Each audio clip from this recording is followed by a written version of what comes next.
Night of the Storm, which is an interesting thing, is that, again, even one of those fabulous casts that are given to you, it was an original, and I wanted to call it Roots in a Parched Ground.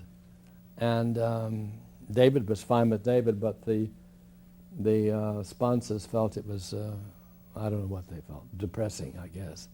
And that Night of the Storm had much more sense of drama.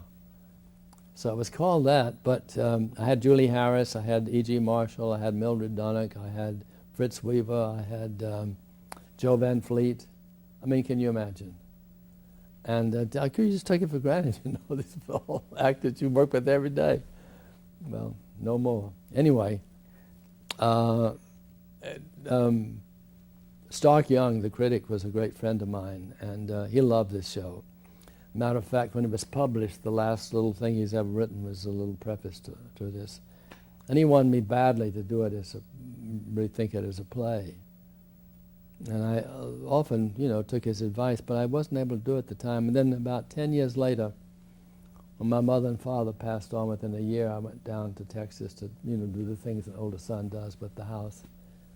And I began to think what Stark said, and I began to think about it, and it became the basis of this cycle of 9 plays that I've done.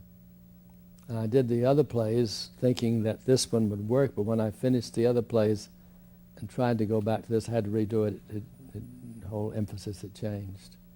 But that's why this is very memorable for me, because but it was also as much like the old days, because they shot it straight through, although we did have it on tape.